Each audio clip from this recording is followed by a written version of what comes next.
Good morning, ladies and gentlemen. As presiding officer, it is a great pleasure to welcome you to this magnificent debating chamber of the Scottish Parliament for the 8th Business in the Parliament Conference.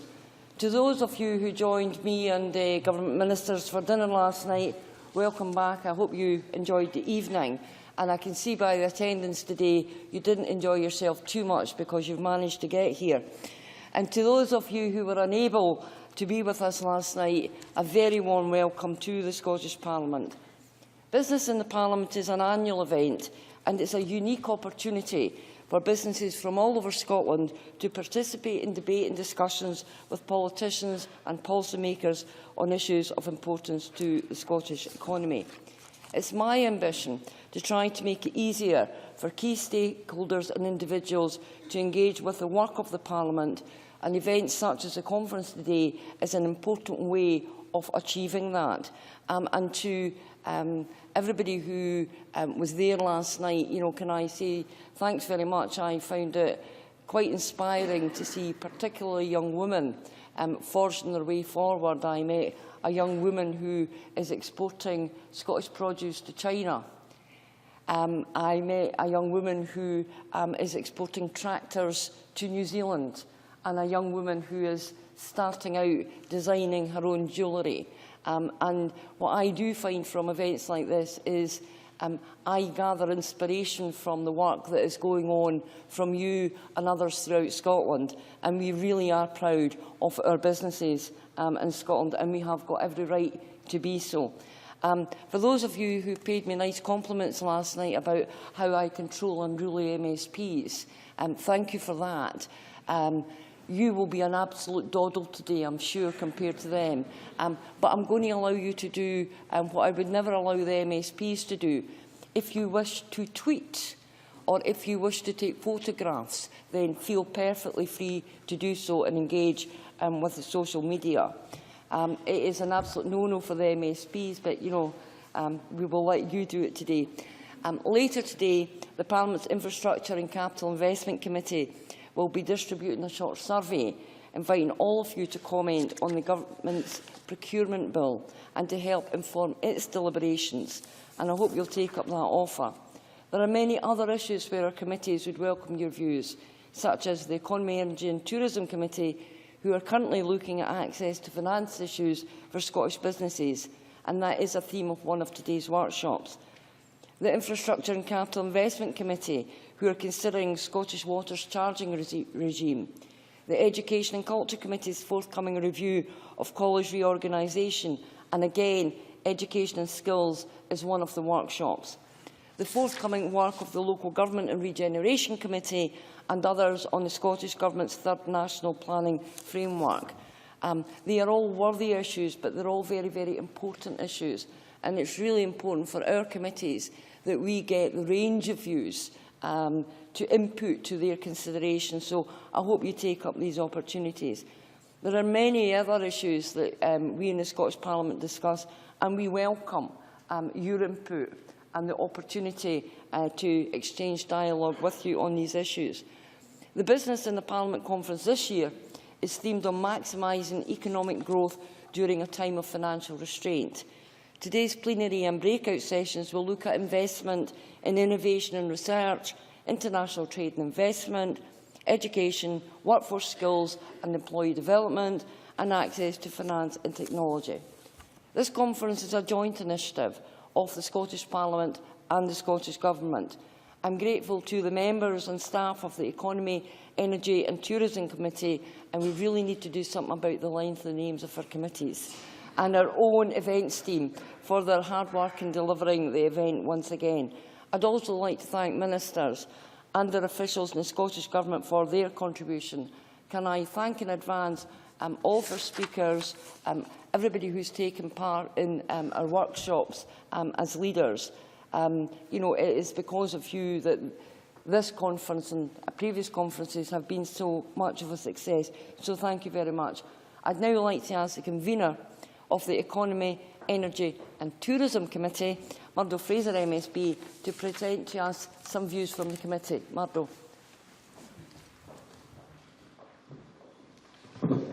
Thank you, Presiding Officer. First Minister, fellow MSPs, ladies and gentlemen, it's a great pleasure to welcome you here in my capacity as convener of the Parliament's Economy, Energy and Tourism Committee. I hope those of you who were at the dinner last night enjoyed themselves and have had a good rest, because all the real work is about to start now. The Business in Parliament Conference is now in its 8th year. We always pride ourselves on the quality of our main speakers. Those of you who caught the news bulletins this morning may be aware there's a senior figure from the world of banking very much in the news this morning. Don't worry, I'm not talking about Paul Flowers. I'm delighted we're welcomed this morning by Ross McEwan, the new Chief Executive of RBS. We'll be hearing from him shortly. And we've had a great many speakers in previous years with lively debates. We've had Nicholas Soames from Aggreko, we had Janet Anderson of First Engineering, and Ian Graham of Graham Technologies, all of whom made us stop in our tracks and think, and got this conference talking and gave us more fireworks than we saw at Glasgow's bonfire night a few weeks ago. So no pressure then, Mr McEwan. This event has always been designed to have one guiding principle in mind. That is a place where the business community can come together with ministers and MSPs, with us being very much in listening mode. So I would urge you to take a chance today to tell us what you think are the major issues affecting business and what you would like to be done. The theme of our conference, as the presiding officer said, is growing the economy at a time of financial constraint. I can think of nothing more important to the lives of the people in Scotland than doing all we can to help the wealth creators in our society turn our economy around from the massive challenges we have faced since the financial crash of 2007-2008, when our economy started shrinking faster than the First Minister's waistline. It's for that reason I'm delighted that Ross is here today to tell us how he is continuing to rebuild and restructure one of Scotland's most important wealth creators and employers. To use an analogy from a recent exhibit in the Parliament, the Great Tapestry of Scotland, his bank is certainly a key thread in the fabric of Scotland's economic infrastructure, as a leading provider of finance, as a major employer, and as a leading Scottish business on the international stage. Getting it right at RBS and our other leading banks will go a long way in aiding our economic recovery. I think it's very telling that Ross's previous role at RBS was as head of its retail division, and I'm sure that he'll bring a lot of experience from that role to his new position, and I'm sure that we all wish him well in this very important role. Looking at the current state of the Scottish economy more generally, I think it's fair to say we've come a long way since 2007-2008. I don't think we are yet out of the woods, but maybe we are at last starting to see the green shoots of recovery. A recent business survey said that Q4 of this year saw a return to robust growth, with private sector output rising markedly in October. Job creation was solid and, more encouragingly, broad-based by sector. But we have to be a little cautious. Are we seeing the right type of growth? Is growth only coming from a new housing bubble and increased levels of personal indebtedness? Is falling unemployment masking increased underemployment? These are all questions we have asked in the Economy Committee. It's a great pleasure to be the convener of that committee, and I want to thank all my fellow members for their work. And it's been a varied time for us on the committee, as we have delved into many different subjects ranging from regulatory reform, the merits of the Business Gateway network, the problems with accessing finance that we were looking at just this week, and the opportunities offered by alternative sources of funding, such as crowdfunding. And I'm sure we'll hear a lot about these different subjects during the conference today. Finally, let me just mention one thing that's not explicitly on our conference programme, but will be on our committee's agenda in the coming months. 2014 is a big year for Scotland. We have the next year of homecoming, the 700th anniversary of the Battle of Bannockburn, the Commonwealth Games in Glasgow, and the Ryder Cup at Gleneagles. There might be something else happening in September next year. Perhaps somebody could remind me what that is. Of course, talking about the referendum on Scottish independence. Now, don't worry, I'm not going to say anything too controversial in this speech, but it's hard not to overstate the importance of the decision that will be made by the Scottish people in September next year. And I think it's fair to say that the debate on the economy and the different paths that Scotland's economic future might take will be at the absolute core of that referendum debate. And as a committee in this Scottish Parliament, We want to provide a space for that debate, and that is why next week I hope my fellow committee members will join me in signing off terms of reference for our new inquiry entitled Scotland's Economic Future post-2014. And I hope that this inquiry is something that you, as delegates, will want to contribute to. Some of you have already firm and publicly stated views on Scottish independence, one way or another, and some of you don't. Whether you do or don't, I know all of you have got questions that you want answered, and there will be an opportunity later in the panel session for you to ask questions, if you wish, on that subject or indeed any other. I'm sure it won't come as a great shock to you to hear that the debate on Scottish independence is not one that I, as a Conservative representative, would necessarily have chosen to have. But as Andrew Carnegie, the man whose life and work is the focus of the exhibition in the main hall of the Parliament you might have seen last night, once said, "When fate hands us a lemon, let's try and make lemonade." So that's why I urge you all to make the very best use of the committee's inquiry and your Scottish Parliament and join in this debate. The voices of the business community, as well as the voices of the people of Scotland, must be heard in the coming months, and surely this is the place that we need to hear them. Presiding Officer, let me, before I push my luck any further, bring my remarks to a close. This has always been the Business and Parliament Conference, a listening event, and let me just close by saying we are here to listen. Thank you.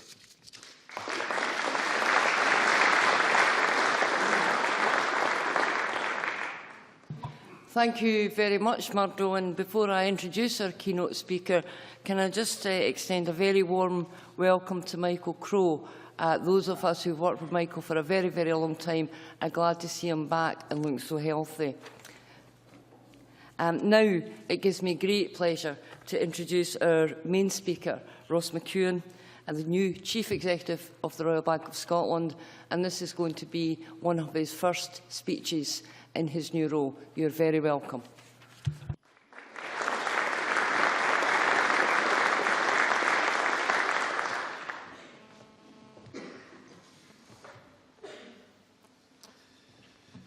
Presiding Officer, First Minister, Ministers, MSPs, distinguished guests, good morning and thank you for having me here today. It is a great honour to be here. As you can probably already tell, I am a proud Kiwi, but my family and I are also proud of an ancestry which appears to have started in Scotland. So having the opportunity to speak in this chamber of the National Parliament is a huge privilege for me. In fact, having been in the UK now for over a year and having spent a lot of time up here in Scotland, I've been inspired to look into joining the Clan Ewan, the home clan for us McEwans. The Ewans are of Irish-Scottish ancestry, descended from Irish kings who came to Scotland around 500 AD. I'm led to believe that some of the McEwans joined the Clan Campbells, but with 5 McDonalds in the chamber today, there's probably as much as I should be saying about that and not dwelling on that connection.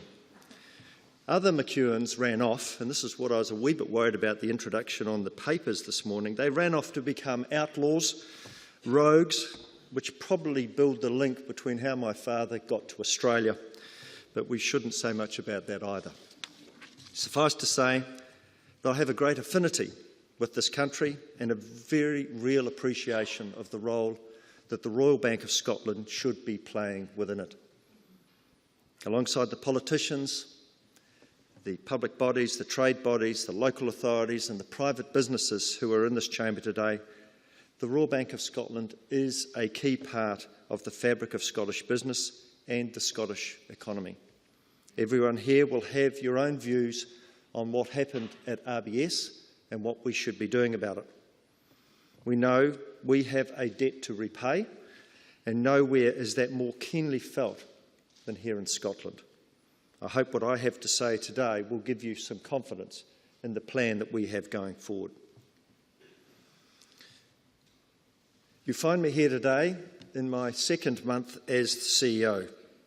I arrive with a very, very specific goal, and that is to make this a great bank for customers. Much of my career has been spent building organisations known for great customer service and having a fixation on customers' needs. And my experience tells me that success for a bank depends on just two things. The first is having financial strength that is unquestionable, and the second one is having a reputation of looking after customers and customer service and a deep connection with the society that the bank supports. These form the two bases of any of a bank's reputation. Over the next few minutes, I want to explain how I think we are addressing the first requirement, as well as setting out the barriers we will have to overcome before we reclaim and address the second. What I won't be saying today, I won't be giving you all the answers. Plans for a fundamental change to our business and the way we think about our business with my leadership team is going to be talked about over the next few months when we've had time to develop that full plan. So let's talk about backing Scotland and Britain. For the best part of the last 3 centuries, the Royal Bank of Scotland has helped shape modern Scotland. Although it's fair to say that over the last few years, the bank's valued role in the nation's history has somewhat been undermined. And of course, it's not just us. The whole banking sector has faced criticism. It's become clear in recent years that banks were taking customers for granted. And that now the consequences of our conduct are certainly catching up with us all. This morning I was at the Scottish Financial Enterprise meeting with the asset managers, with insurance firms and many other institutions from across the broader financial sector in Scotland. And I'd like to say they do not deserve to be tarnished with what happened in banking. And nor do we think of ourselves as just like any other bank, because we are not. RBS was saved by the taxpayer at an enormous expense. We must never put this country in that position ever again. There can be no compromise on the safety and soundness my predecessor, Stephen Hester, worked so hard for the last 5 years to regain since the 2008 crisis. So it's pretty clear to me that we have a very special obligation to the people of this country, to the savers, to the borrowers, to the homeowners, to the small businesses, to the large corporates. They need to be able to rely on us because we had to rely on them. Recently, we've taken steps to strengthen our capital position and deal with the bad assets to give us the platform we need to actually offer the support. This included the acceleration of the divestment of our Citizens business in the US, which is the 9th largest bank in the US. We've also created what we're calling RBS Capital Resolution, which will oversee the rundown of our worst performing assets. The focus on what is a very small portion of our total assets was taking up far too much of our energy and our attention and certainly our capital. These distractions kept us looking backwards. We can now move forward to making these changes and redirecting our focus on what we should be doing, which is looking after our customers. And the changes we're making are timely ones. Through our customers, we're getting a clear view that the economy has turned and turned for the better. They are hiring more people.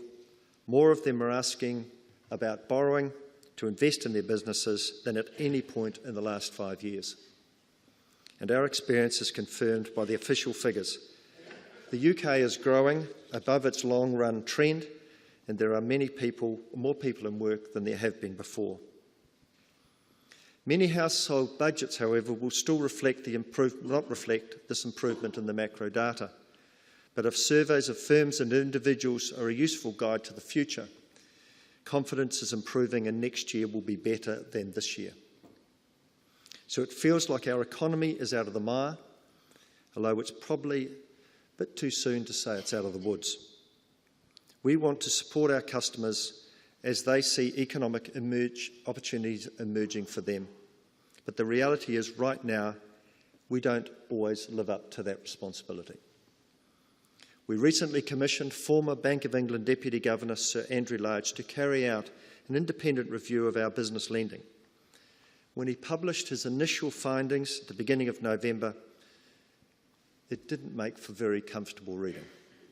Right now, RBS is UK's biggest lender to SMEs, but that's not the right way to be thinking about our responsibility. We want to be not just the biggest, but we want to be the best for the customer service in the SME market. We are already committed to taking steps around things like cutting the time it takes to decide on a loan application and having more credit decisions made locally and by sector specialists. And I'm pleased to say we'll be extending our existing approach to writing out to customers, outlining additional borrowings we can offer them for their business based on their business performance. In the first wave, we made an additional £4 billion available. We're now extending that to £10 billion. But implementing the findings of Sir Andrew's report won't be enough on its own. We're going to have to make some fundamental changes, and as I mentioned, a review of our entire business is currently underway. And I know what you're thinking. Oh my goodness, new CEO, 5-year plan, and another big restructuring. But there is one crucial difference. This review will be focusing on something we've not been focusing on for a very long period of time, and that's our customers. When the bank went through its long expansionary phase, more than a decade ago, the fixation was investment banking and on global footprint. RBS wanted to be the biggest, and that's what we poured all our efforts into. Our ambitions, not the ambitions of our customers. Then when that failed, attention had to switch on how we could save ourselves from the collapse and get back to health. Our conversations became about capital ratios, they came about risk, they came about bad assets. They were our problems. They were not our customers' problems. We're now in a sound financial position, in a position which enables us to stop fixating on ourselves. We need a new, or should I say a renewed, focus on customers. We should be focusing on customers' problems, customers' needs and customers' ambitions. That's why events like this are so important to me and to the bank. To properly focus on customers, we need to understand the views and concerns of all kinds of organisations that we deal with, and we're keen to listen. By becoming a great bank for customers, we need to take the first and most important step towards repaying the people of this country. I firmly believe our responsibility is also our opportunity. Let me read you a quote from our 1953 staff handbook. It says, and you'll have to excuse the slight levels of single plural I around male rather than female, that it was 1953. And it says, the primary purpose of the bank is to serve its customers and, to the customer, the particular member of staff with whom they actually deal and to whom they talk is, in a very real sense, the bank. It is therefore highly important that each member of staff should, at all times, render prompt, courteous and efficient service to the bank's customers and ensure that they receive the kind of personal treatment which will create a feeling of friendliness and mutual confidence. Back then, services may have been much more limited, but they understood the link between the customers and how they felt about their dealings with the bank and the strength of the business. A good reputation was something to be cherished. The stark reality is that 60 years ago, we had a focus on customers that we can no longer claim to possess. It's that connection which the banking sector has lost. You can see the difference it makes when you do manage to show some recognition for your obligations. We are now one of the first banks to offer mortgages under the government's Help to Buy scheme. And already in the first month, we've helped over 1,000 people, 1,000 customers with their applications. We're already seeing people moving into their first homes. Here in Scotland, we're also offering wide support to the communities that we operate in, where our customers live and set up their businesses. Since 1988, we've been supporters of the Prince's Trust in Scotland, helping to give young people from challenging backgrounds a chance to start their businesses. Our commitment to nurturing new enterprise is also evident in the work we're doing with an organisation called eSpark, which I know many of you will be very, very familiar with. They already have 3 hatcheries in Ayrshire, Glasgow and Edinburgh, where early-stage businesses get a chance to flourish. Along with some funding, we're supplying mentors and business advice to support the great work that they are doing, and we're also keen to do a lot more to support them. From the Scottish Government to Scottish Enterprise to the Chambers of Commerce to councils and many others, there is an impressive commitment to growing new business in Scotland. I know that my colleagues in the bank have formed some very, very good relationships with their counterparties in these organisations, which they have my full support to continue to build on and strengthen. Supporting the next generation of aspiring businessmen and women is more than just philanthropy to us. It's common sense. Our responsibility is also our opportunity. Helping individuals and businesses to succeed is not just good for them, but it's good for us too. By delivering a great bank for customers, more people will want to do business with us more often, and that should lead to better returns and one day a chance for the government to sell its shares to private investors. But taking the bank back to the private sector is not why I am in this job. My ambition is to create a great bank for customers. As we spend the next few months considering how to reshape our business, we will also have to recognise that we are dealing with some seismic shifts in customer landscape in banking. If you want to be a great customer bank, we also have to confront these shifts. So let's consider the changing customer landscape that we're working with. Let me ask you a question. How long do you think it should take someone to open and access a new bank account? Is that 2 days? Is it 1 day? Is it 1 hour? Well, for us, like most banks at the moment, that's somewhere between 4 and 5 days. By the time you've been into the branch or online, and by the time the card arrives, it's something like 5 days. Young people, used to the instant responses that they get in the digital world, can't understand why it takes so long. And you know what? They're right. Expectations have changed. Consumers are becoming less and less willing to tolerate services that don't meet their needs. Consumer empowerment is also being supported and accelerated by rapid technology advances. We no longer dictate how customers interact with us. They are dictating that, and quite rightly. Take our mobile app. During the morning rush, huge numbers of customers are logging in, checking their balances, moving money, making payments. By the end of this year, we'll have probably well over 3 million customers using the app, and by the end of next year, over 4 million customers using the little mobile app. A few weeks back, we reached our 1 billionth login in the mobile space.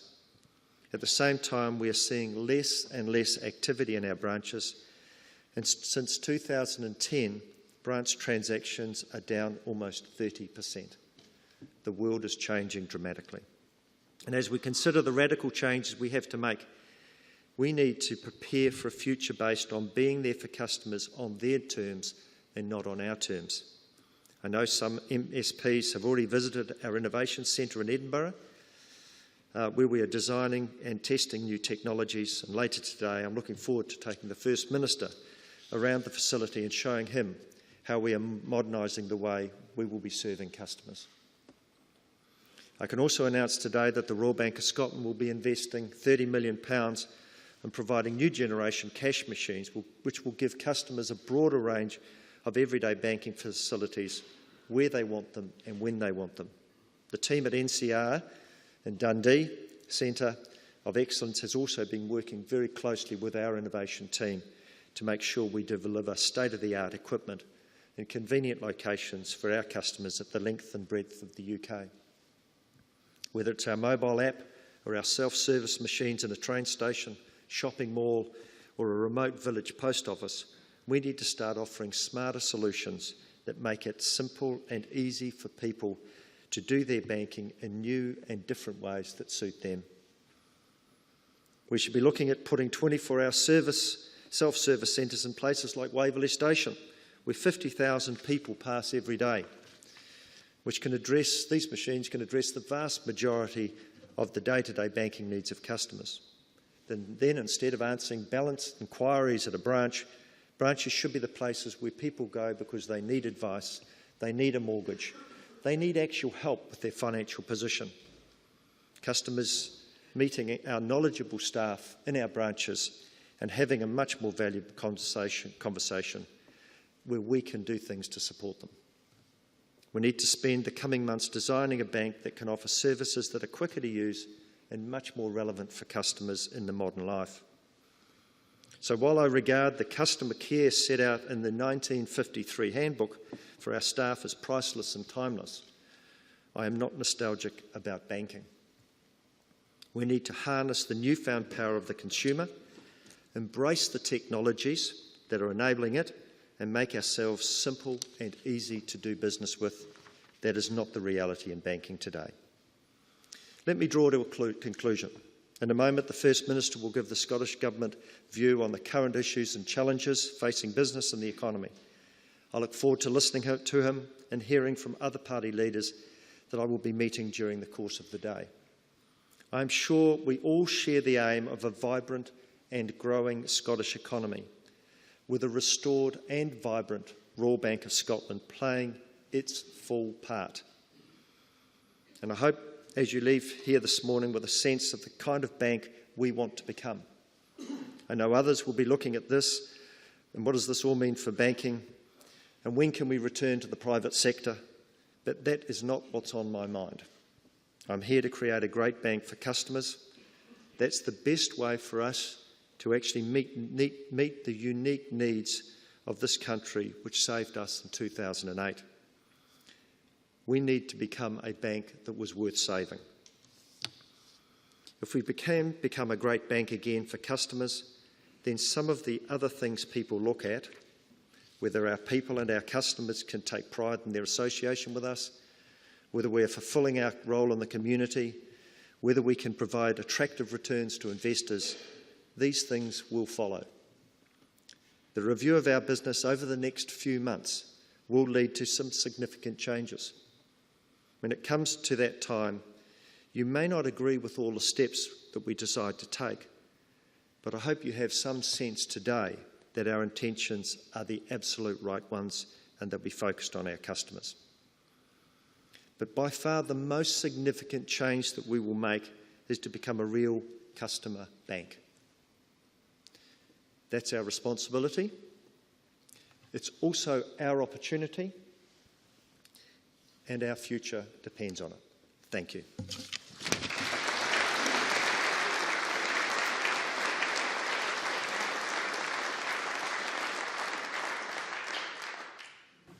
Ross, many thanks. That was a very important and thought-provoking speech, and I was struck by the wise words in the 1953 staff handbook. It seems that 1953 was a vintage years, particularly for those of us who were born then. Can I now invite the First Minister to address the conference? First Minister.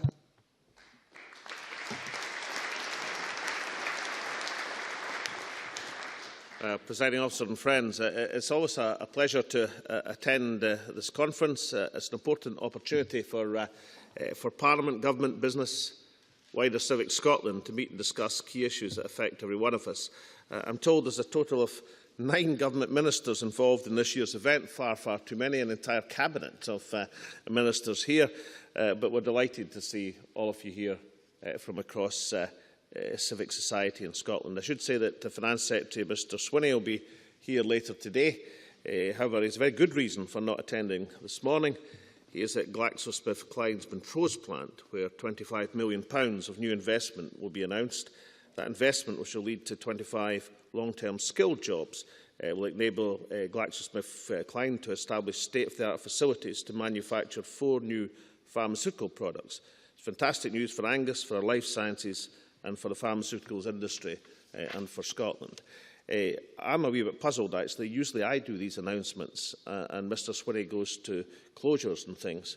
So I'm not quite certain what's happened there, but nonetheless, it's a fantastic announcement. I'd also like to thank Murdo and Ross for their speeches. Murdo, it was kind of you to mention my waistline. I think, like the Scottish economy, there's still some room for improvement there. But, you know, I used to, Murdo, remember where you were lean, mean and hungry, and now you're no longer lean and hungry, but nonetheless. And Andrew Carnegie, you were absolutely quite right to point to that magnificent exhibition about that incredible Scot, Andrew Carnegie. Carnegie also said, Murdo, that he who dies rich dies shamed. The byword of the Conservative Party through the ages, in my opinion. But we meet in the Chamber to look at key issues affecting business and chances and opportunities for Scotland. I welcome, Ross, your announcement on Entrepreneurial Spark, which is a hugely important initiative for the future of Scotland. I hope it will enable even more of the business leaders of the future to take that first step in developing their companies. And as Ross said, almost straight after the session, I'll be travelling with him to the RBS's Innovation Centre in Dundas Street, where the development and testing of new technology and business approaches is taking place. I mention this because innovation is one of the key themes of today's conference. It's the subject of one of the workshops. It's relevant actually to every workshop today, and it's going to be the focus of my speech this morning. This week, the Scottish Government published a report on economic policy choices, and we cited research from the National Endowment for Science, Technology and the Arts, which calculated that more than 60% of productivity growth comes from innovation. And the report also pointed out if you can increase productivity by even 1% in the economy, that's estimated to generate more than 20,000 jobs. Now, productivity in an economy isn't everything, but in the long run, it's almost everything. It's what makes the difference between success and failure. Now, the good news for Scotland is over the last few years we've closed the long-standing productivity gap with the rest of the United Kingdom. Productivity in Scotland is actually identical. I think it's 0.1% higher than the UK average at the present moment. But the bad news is compared to, let's say, Germany, we're about 10% behind. So in the long run, it's not everything, but it's just about everything. So productivity is crucial to the economy and innovation is crucial to productivity. It follows that innovation is hugely important to jobs and sustainable growth in Scotland. It's an example of an area, of course, where we have significant strengths, but it's also an example of an area where we have significant challenges to be overcome. Arthur Herman, who was an American academic, and I point that out because he was very complimentary, and if you're complimentary about yourself, then it's not so important. But if an American academic says Scotland invented the modern world, then we can cite it because it's somebody else talking about us. And what Arthur Herman had in mind, of course, is that Scots invented the telephone, the television, the fax machine. In medicine, we invented antibiotics, the MRI scanner, we invented beta blockers. And in banking, of course, we invented joint stock banking, we invented the investment trust, the cash line machine. Ross, we actually invented the overdraft as well, but we don't talk about that quite as much as the range of other inventions. But nonetheless, the Herman point is valid. Even at school, I realised that Scotland had invented lots and lots of things.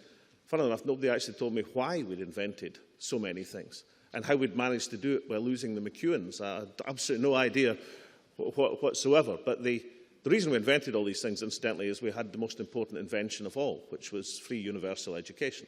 That was the reason that Scotland led innovation, led invention, because we had more people capable of inventing things, because we had more people educated and able to do that. And we continue to have a highly skilled workforce and a world-class education system. We've got more universities per head of population in the world's top 200 than any other country on this planet. We have more cited papers that are cited for application from research than any country apart from Switzerland.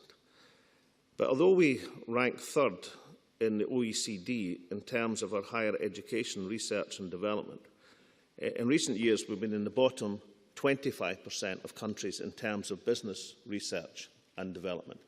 Today we've got the latest what are called BERD figures, which are the innovation, the expenditure and research and development from business figures for the UK. And again, there's good news and there's bad news. The good news is we're up 15% in real terms from 2007 compared to a UK fall of 3.5% over that period.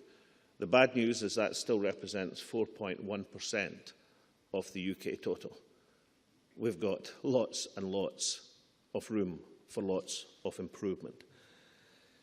And that's why addressing it is a priority of the government should be and is the huge priority of one of the great priorities and themes of this conference. 3 years ago, we established the Scottish Investment Bank, and that bank works alongside private sector partners. It's supported now hundreds of companies at early stage equity investment, encourages innovation in companies, and does so on the basis that otherwise it wouldn't have been supported. Last week, we published a publication called Scotland Can Do, which sets out a vision for making Scotland a world-leading entrepreneurial, innovative nation. And the publication was accompanied by an additional funding for projects such as the EDGE Fund. And EDGE has similar motivations than the Entrepreneurial Spark initiative, which Ross spoke about. And both these initiatives involve public sector working with the private sector, established entrepreneurs and the third sector to encourage new entrepreneurs and new businesses. EDGE allows entrepreneurs to have their proposals assessed by people with experience, people who can take and look at a good idea and see how it can make it commercially viable. People like Charlie Hawkey and people like Tom Hunter. It made its first awards less than a year ago and has already helped 34 new companies to be established. Now, developing that culture of entrepreneurialism is essential if we're going to create the next generation of growth companies in Scotland. But it's just one of the steps that's essential and just one of the things that are happening. A couple of months back, we established Innovation Scotland, a collaboration between our enterprise agencies, the Funding Council and University Scotland. It will make it easier for businesses with innovative ideas to work with universities.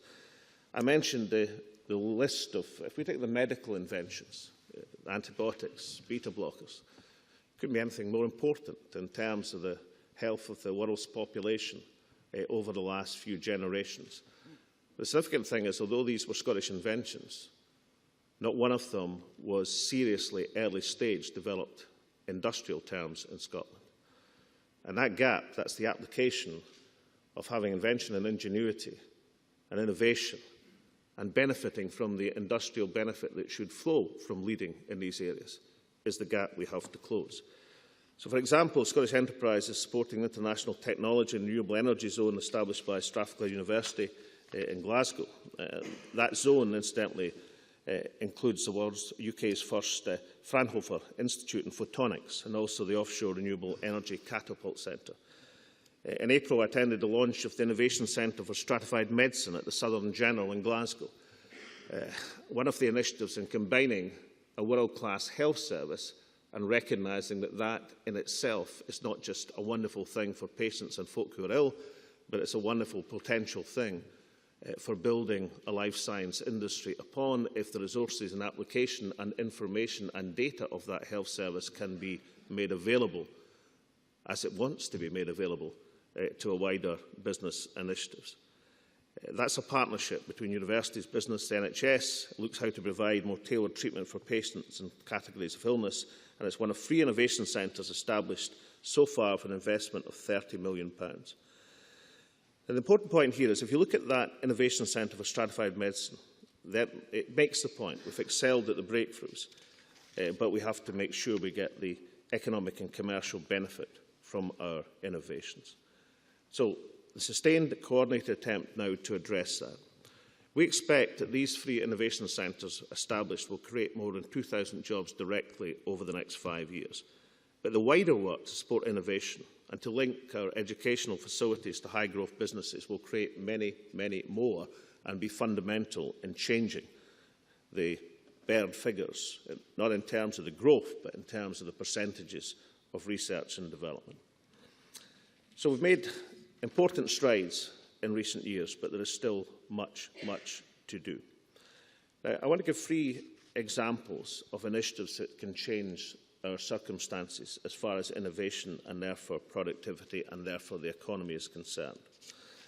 I think we should have the ability to use tax incentives more effectively, tailoring them so as they benefit firms and overcome barriers to investment that small and medium-sized companies in particular face.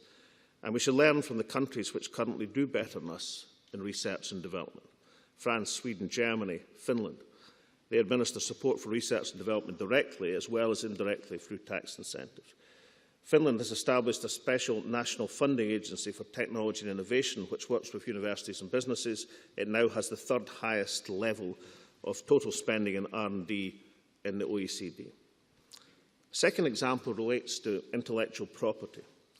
Second-tier protection schemes are used in countries such as Finland and Denmark, as well as in all of the larger EU countries apart from the UK. Second-tier protection or utility model patents are often used for incremental invention. They usually provide cheaper, quicker access to intellectual property rights, and therefore they can be valuable for innovative, small, medium-sized businesses. We should have the opportunity to use the structure of innovation and administration of intellectual property and capital to aid a step change in our ability to innovate in the economy. And the third example is population.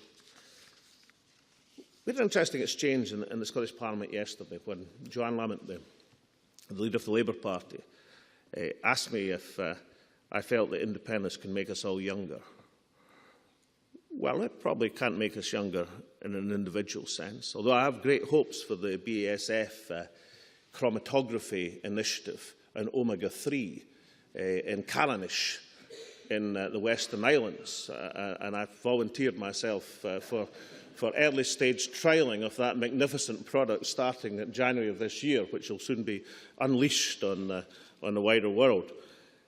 But we can change the age structure of Scotland. 100 years ago, Scotland had a population of 4.7 million. We now have a population, or a record population, of just over 5 million, about 6% growth over that period of time. The UK population has grown by 40% over that period of time. It isn't the case that the Western European phenomenon of an ageing population with more old people, more dependents in society is a necessary or a given. We have the ability to change that if we so wish. We have thousands, literally thousands of people every year who would wish to work in this economy but can't find opportunities to work in this economy at an appropriate level of skill for their abilities. We have literally tens of thousands of people every year who wish to work in this economy, many of whom we have educated to a high level of human capital, who we then kick out the country for no apparent reason except of some idea or phenomenon that it wouldn't be useful to have people of ability and enterprise and innovation working in our economy. We can change that.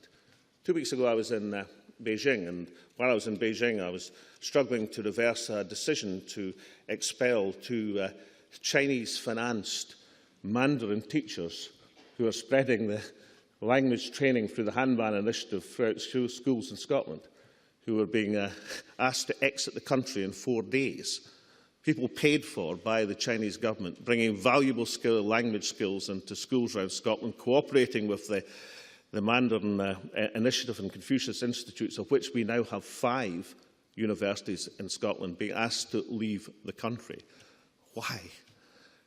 So we have the ability, if we so choose, to have a different attitude to human capital, to innovation, to growing the economy, recognising this country is a long way from being full up, and indeed, if we are to tackle one of the really big challenges facing, to a greater or lesser extent, every country in Western Europe, and certainly facing us, then we have the ability, almost uniquely, of lots and lots of people wanting to live and work and contribute to this economy and to grow our skill base, our innovation base, our business base.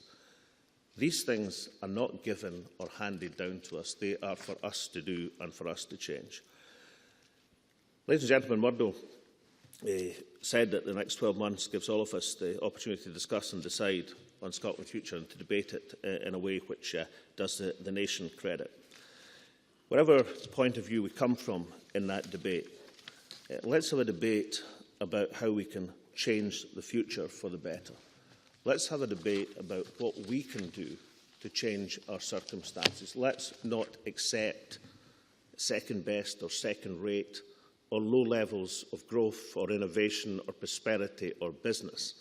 Let's look not just at a particular constitutional framework, but let's look for the policy mix, the business cooperation, the joint endeavour which will change this country for the better. Thank you very much indeed.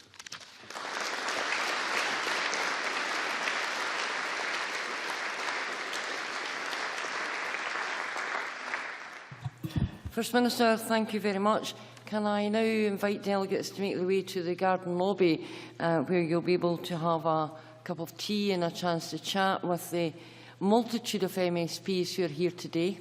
There were so many MSPs at dinner last night that I think there was 2 on every table, so you great difficulty in avoiding them, even if you wish to. So take the opportunity, bend their ear and make sure that they know what your views are on a range of subjects. If you just remain seated for a moment, and Stephen will read out some instructions on how to exit the chamber, and afterwards how you will get to your workshop. So in the meantime, thank you very much. I look forward to coming back shortly to hear from the Cabinet Secretary and to host the open session with various MSPs. Thank you very much indeed.